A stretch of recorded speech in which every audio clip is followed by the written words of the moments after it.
All right, Rob, take it away. Great. Well, first of all, it has been great to see all of you at church the last few weeks. This our regathering has been just so wonderful. It's like seeing old friends after years because, well, that is what it's like. But we wanted to spend some time this evening to do what we said we were going to do at the annual meeting. More specifically, in January, when we had our virtual annual meeting, I believe that Ken and I had said at that time that there was significant reason to believe that 2021 would end better than it began, but we didn't know what path it would take, and we didn't know what better meant relative to where we were standing in January. So, Richard, if you could advance one page. Also 2020. Oops, thank you. Sorry.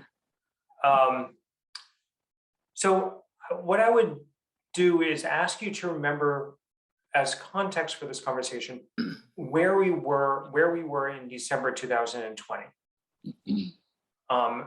In December, when we were putting our budget together and looking into our crystal balls, we had COVID cases continuing unabated. By that point, I think we were in our third or fourth wave of COVID cases nationally. Truthfully, we'd all lost count, so it didn't really matter which wave we were in. We just knew that we were in an upswing. The Pfizer and Moderna vaccines had received emergency use authorization, but at that point, we knew that there were going to be major problems with the rollout.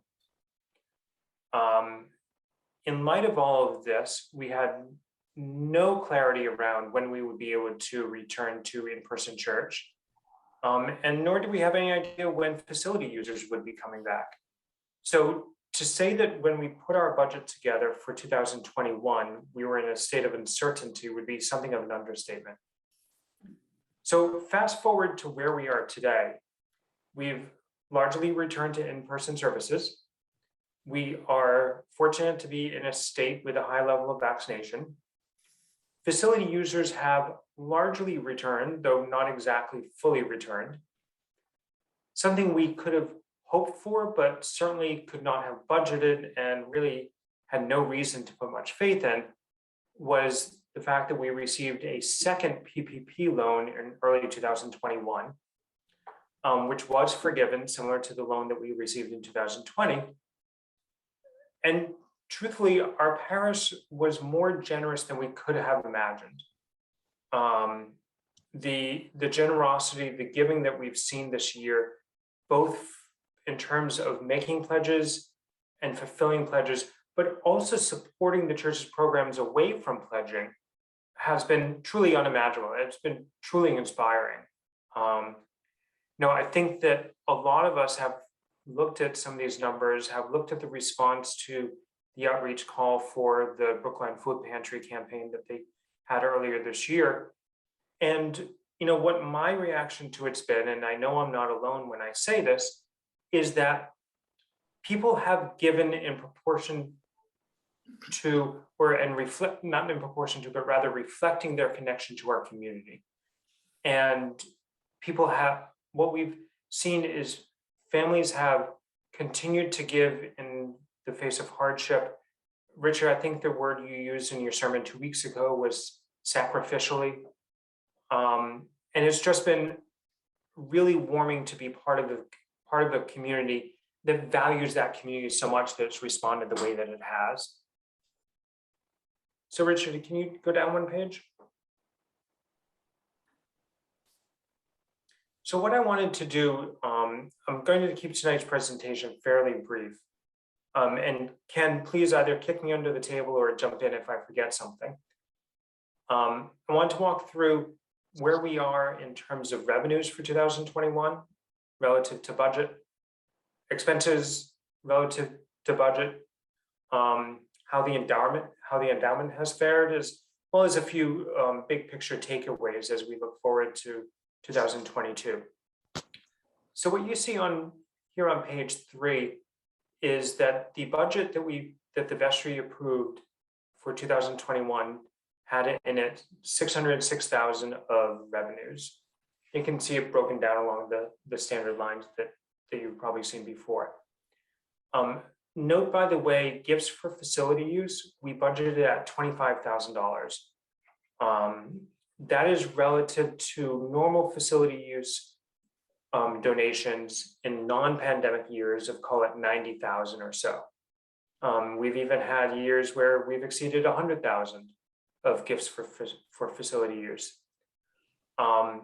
Working with Roberta and Charlie last fall, so just about a year ago now, they put together a low, medium, and high case for facility use donations for 2021. And we as a vestry thought that it was most prudent to take the low case, because we thought that to rely on anything more than that would be setting ourselves up for potential failure. So if we look at the forecast 2021 revenues, this reflects revenues that we've received year to date and where Ken and I think we could end the year over the fourth quarter. And if you look at the total, we're forecasting that we will receive 680,000 of revenues for the year, so an increase of 74,000, reflecting predominantly the increase in gifts for facility use relative to our 2021 budget, and then the fact that we received the PPP loan. Now, I went back through my notes from that conversation with Charlie and Roberta from last fall, and just coincidentally, the 55,000 that we are forecasting for facility use donations in 21 is almost exactly the mid case that Charlie and Roberta had prepared. Any questions before I move on to expenses? Okay.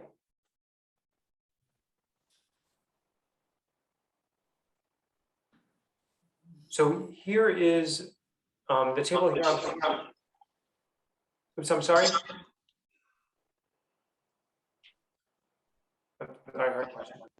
So the budgeted expenses for 2021 were just shy of 645,000. We tried to pare these back in light of what we knew was going to be a tight year when we put the 21 budget together. Ken and I are now forecasting that expenses for 2021 will come in closer to 656,000. So an increase of about 11,000, which is just under 2% of the total budget. This reflects some of the work that Renato did throughout the year that may actually be recharacterized as building fund expenses. That's something that we're looking at. After the budget was approved in January, the vestry voted to increase Ruby's pay, given an increase in the scope of her work. We asked her to take on some additional assignments, and so we're paying her more for that. Earlier in late summer, early fall, vestry approved the hiring of a seminarian. That's going to be about $1,500 or so. We do have a small amount of savings that we are getting from our green loan from the diocese. The diocese, shockingly and wonderfully, unilaterally lowered the interest rate on the green loans. That's going to save us a little bit of money. But we're continuing to monitor expenses as closely as possible, trying to find ways to keep them under wraps. That being said, we do expect that the increase in revenues for the year is going to outpace the increase in expenses by, call it, $60,000 or so. So with that, Richard, can you advance one page? And then we have the endowment. So you may remember that the endowment is split roughly between investments in mutual funds and low-cost index mutual funds, and the rectory loan that we borrowed, wherein we borrowed from ourselves to fund the renovation to the rectory several years ago. So it's a mix of equity exposure and fixed income exposure, we would say, roughly along the lines of 65-35. It's been nice to watch this respond as the stock market returned, and it has responded to the pandemic. We ended calendar 2019 with an endowment of 2.8 million.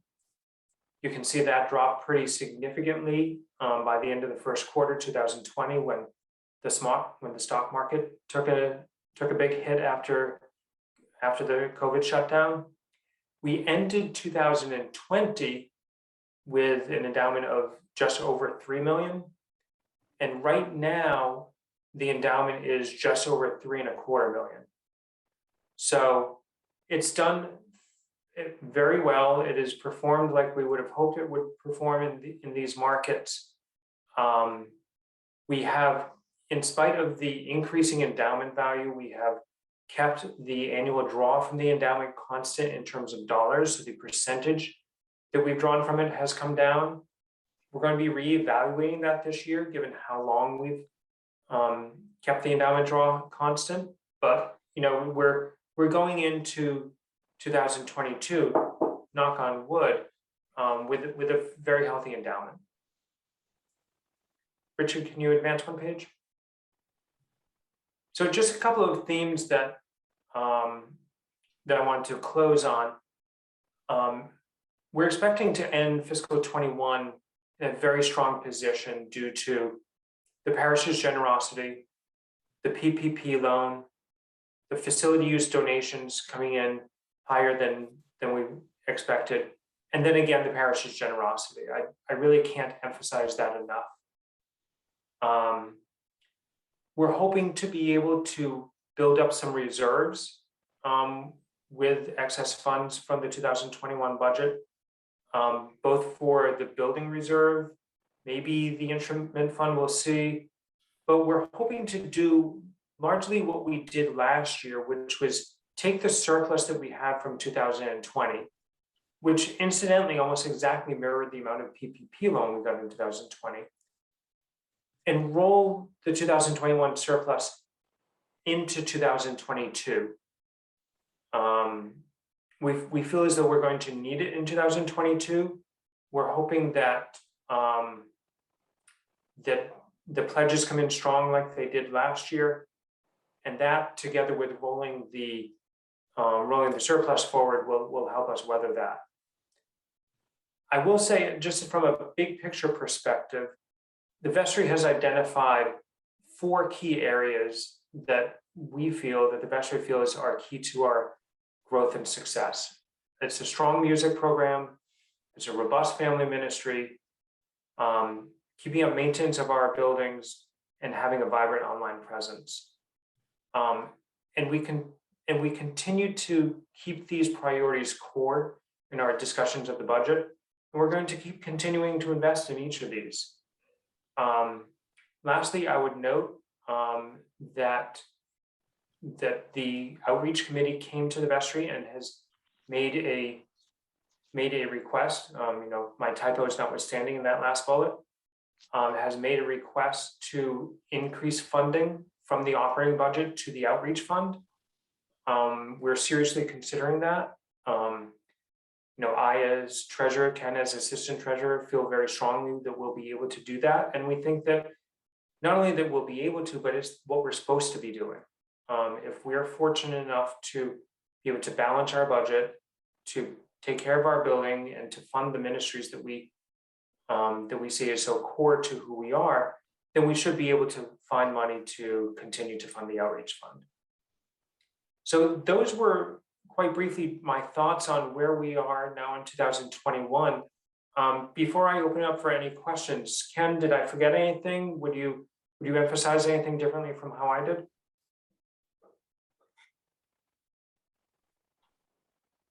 No, I'd be curious to hear the questions, which will kind of guide us as to what people might have understood or misunderstood. Or the one thing I will say is, the endowment draw. Maybe I shouldn't say this now, but we might want to start thinking about the endowment draw a little differently. A certain amount of our annual draw helps us break even our operating budget. And the rest of it essentially is available for reserve funds, primarily the building fund. And we don't really express it that way exactly, but we might start to make that shift rather than say, here's a $110,000 draw for operations. Oh, and here's a big surplus at the end of the year. What we're really doing is the endowment helps us break even for operations and no more than that. To the extent that we can draw more than that from the endowment responsibly, it's really for reserve funds. So that's one way to think about it, rather than, oh boy, we're generating this big surplus. Not really. We're kind of breaking even and using the endowment to do that. But we don't use all of the endowment draw to do that. Quite a bit of the endowment draw can be used for capital spending, for other reserve funds. So I'll just make that one point. Don't know if that's confusing or not. So with that, does anybody have any questions that I may not have covered? This is not a question, but it's a sort of a policy. It sounds like you're riding herd on this really well. And just because you have the money doesn't mean you have to spend the money. But the other thing in my head I would keep in mind is, in the past year, a lot of people have been very generous, it sounds like, to the church. It's because you couldn't spend the money on anything else. You couldn't spend it on vacations. You couldn't spend it on flying. You couldn't spend it on a lot of things. So they had a little extra money and said, well, what better way to do it than give it to the church? And this may be money you won't see next year, that extra little kicker. So I would just sort of keep that in mind. But it sounds like, from what Ken just expressed, that you are doing that. That's an excellent point, I think, Rick.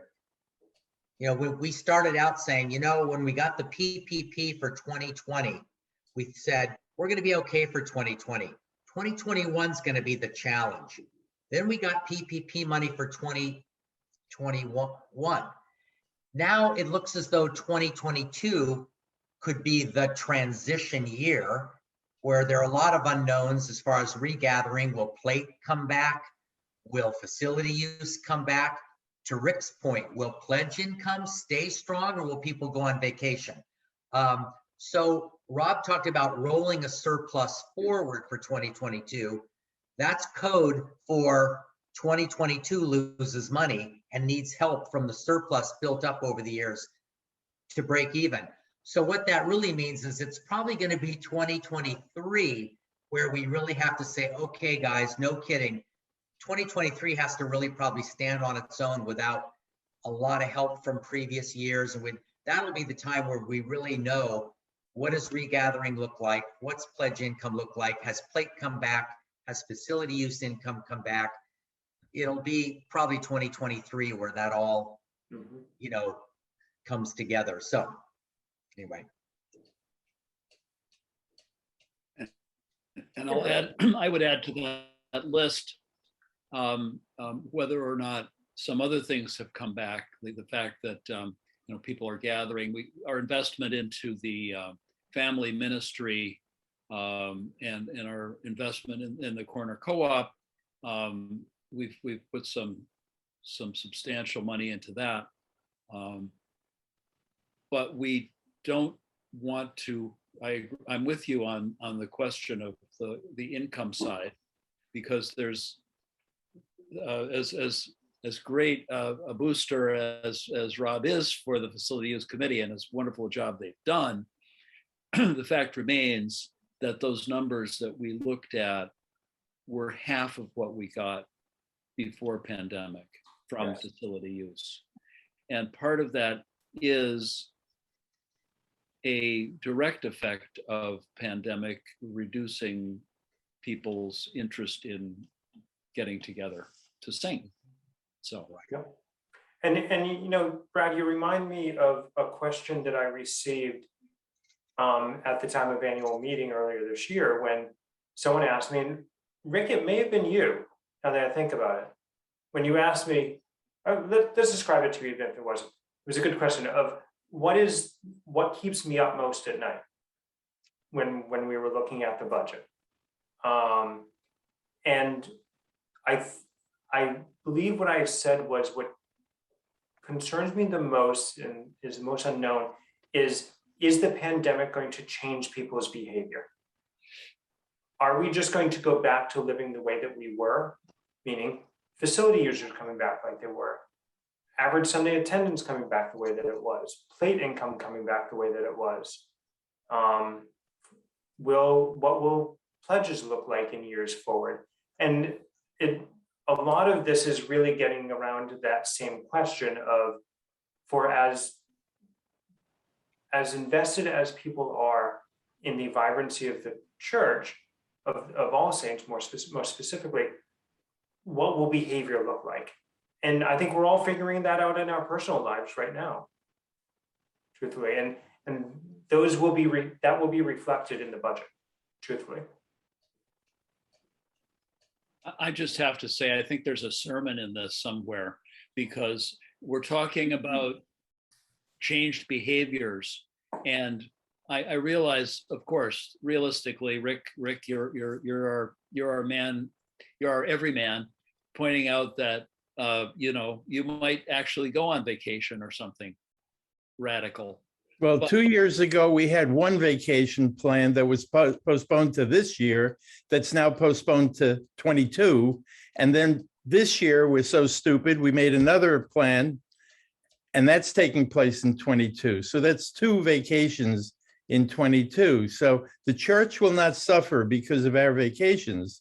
But my point really, I was going to just conclude by saying, I think that this could be one of the pluses of altered behavior and thoughtfulness, and generosity becomes a habit through the pandemic and the effects that it's had on people realizing how they're connected to the greater community. and how important the church is to them. I mean, we did the Zoom social hours. We broadcast the services. Richard did not let up on good sermons. He has continued his habit of doing really good sermons. All of with maybe potentially a wider audience because of the TV broadcasting. So I think a lot of people will think, this church is even more important to me than I thought it was. Yeah. So that could happen too. From your lips to God's ears. If she's listening. I just thought I'd throw that in. I appreciate it. So this isn't a question. I know you're looking for questions. I thought it was just an excellent presentation. I really did. Thank you so much, Rob and Ken. Thank you, Wendy. Thank you. I guess just adding though to these comments, I totally agree with what Brad said about, and I think Rick as well, that during this shutdown time, I think a lot of us have realized how important the church is to us. And I am hopeful that that's sort of one of those encouraging outcomes and behaviors.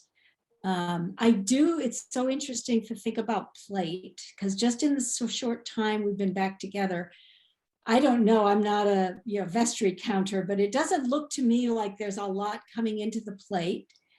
And I just wonder if that is a habit that's perhaps sadly going away. I like the idea of this scanning a QR code, and I, almost as tacky as Richard may think it is, feel like it could be like right in the bulletin during the collection time. And now's the time to take out your phone and give rather than put in the plate. I don't know, it sounds sort of dopey, but it's something to think about, that trend, how that goes. I like it. I have another idea about that that you may be seeing soon. Cool. We're not going to put the QR code on the bottom of the plate, are we? I was thinking along the edge of the plate, All right. like a great decoration. Yeah, the use of cash is kind of stopped during the pandemic. I don't know if it's going to come back or not. So I think it's part of the plate. I mean, it's not only the people physically being there, but just getting back to using cash. I mean, we went someplace where we had to use, oh, it was Black Island. Yeah, we were on Black Island, and the local businesses, they're cash basis. So I blew through my cash, you know, and that's probably a year. It's the first time I've really used cash. Right. So that's another of the many effects of the pandemic. It's really changed even our use of cash. Okay, well, if you do have any further questions, don't hesitate to reach out to me. Don't hesitate to reach out to Ken. My phone number is on the last page of the presentation, which, Richard, I think you said you're going to be, do we agree that you'll be circulating the presentation itself?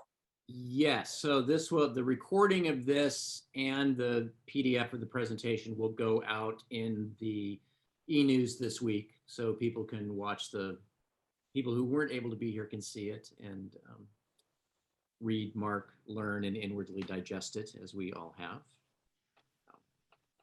Great. And there's Rob's contact information there on the bottom of the screen there. Well, thank you all for dialing in tonight. It was good seeing you. I look forward to seeing you in person soon. Thank you, Great presentation. Rob. Very Rob. thoughtful. Yes. Thank you. Very welcome. Thank you, Rob. Thank you. And thank you for your you. constant stewardship of this very important work. Take it very seriously. Take care, Thank everyone. Good night, all. Okay.